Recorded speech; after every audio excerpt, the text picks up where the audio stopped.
안녕하세요. Guys, it's Wes. Now that I have my hands on both new modules for Ultimate Blair, so today I am going to ask you guys, did you farm for any of those modules, and how long did it take you to get any of them? Now, I've noticed a theme lately, so it's not that hard compared to the previous Descendants, Descendant like Freyna, where people were having a very hard time to get the modules. So I want to engage you guys and see how long it takes you to get those modules and see how it's working out. Now, in order for you to get your hand on next level recipe, you need to farm the Molten Fortress boss, this guy right here.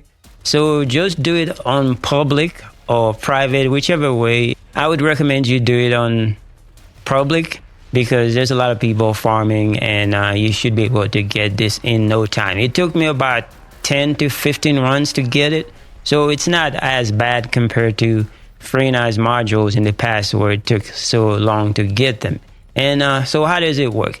This module, in my opinion, put Blair in the same level as the other Descendant when it comes to mobbing, and you can just brute force your way to 400 dungeon. But I know there's a lot of different builds out there that you can create with these modules, so I'm going to show you what I'm using, and it works out fine, but there are many variations and there are so many different builds that you can do, so it is not a big deal. So this is what I have going on with mine. So if we go to Descendant, and for the next level recipe, as you can see, this is what we are using. So I'm going to let you take a look real quick and see what we got going on.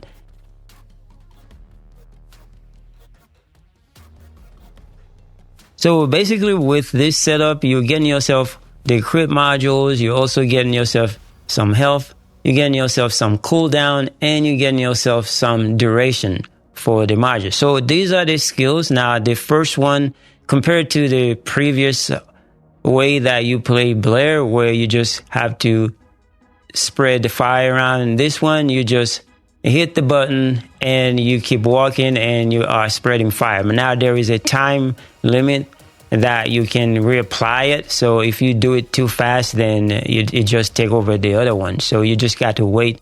Just manage it that way and you should be fine. You should have a lot of flame zone. And then for your second ability, which is the one that you normally use to actually get MP back, I mean, I didn't see any problem getting MP, so I didn't use that very much. But whenever you need some MP, you can just hit that button and then you can get yourself some MP back and to go back in the fight.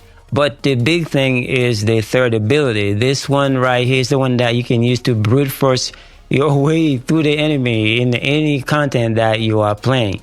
Now, I'm mainly talking about 400% dungeon and also the Sigma sector. And with those, you can have a big fire going on and it's very wide and you can just take care of the enemies that way.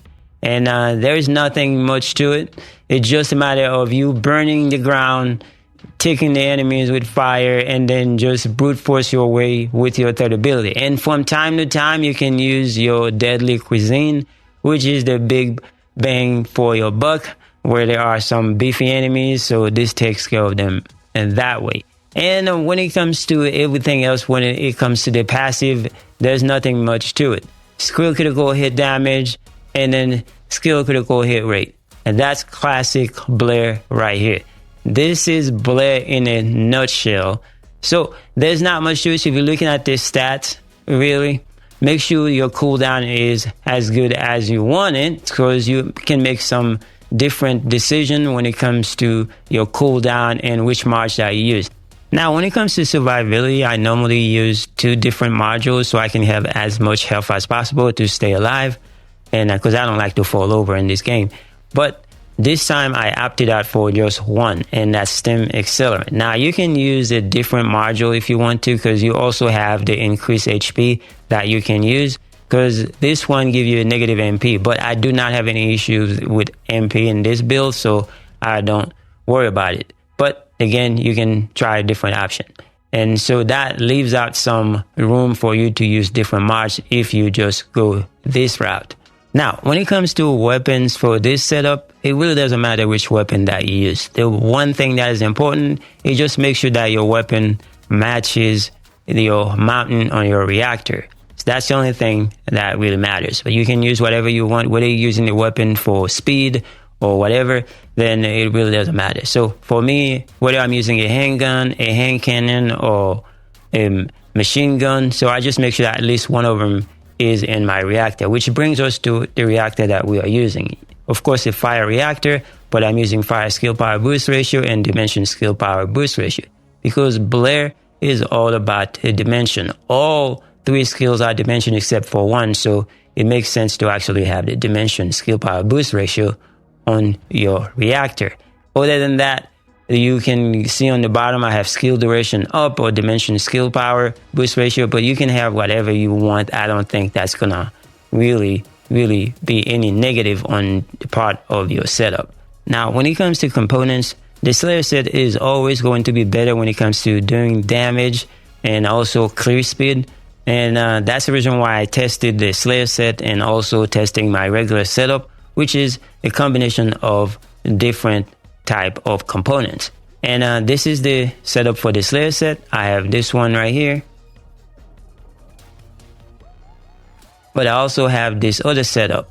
And this setup is normally what I run. I run a 2-piece hunter because of the skill cooldown, and I also run the rest of them is just regular pieces with a lot of HP. So the 2-piece hunter set give me the skill cooldown, and then the other ones just for HP. So you get more HP that way. And the difference between the two setup is that I was faster using the Slayer set by 30 some seconds, and I don't see that too much as a difference. So you can use whichever one you feel more comfortable with.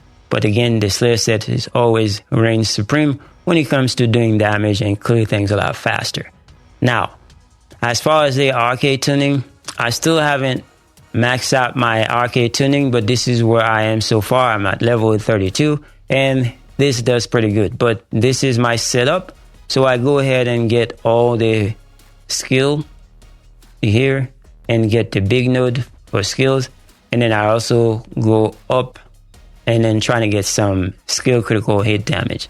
And I'm trying to get all the skill critical hit damage, and then just take it from there.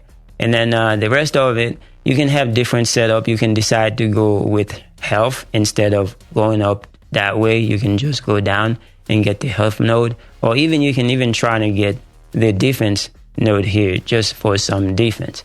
Either way, you are going to be fine, whichever the setup. It's a mobbing build, and like I said, you brute force your way with your third ability, and it makes things a lot more fun that way. So either way, you are going to be fine. And when it comes to the inversion reinforcement, there are so many options, but this is what I go with. I try to pick whichever one I think that makes sense for me, and that's why I go with. So you can choose different things. This one is for the cooldown, and it works out fine. And then I also go for the second one. I go for selective neurostimulation, and this one is conditional, but you never know what you're gonna get. But there's a lot of good stuff going on with this option. And then the last one is biodensity augmentation, and that max HP comes in very clutch sometime. So these are the options, but you can choose different one. Other than that, there's not much to it. It's a lot of fun using this module. Just go out there, brute force your way to the enemy with your number 3, and you are good to go. In any case, let me know how long it takes you to get the module, and how much fun are you having with Blair if you already have Ultimate Blair. Anyway, thanks so much for watching. I will see you guys in the next one.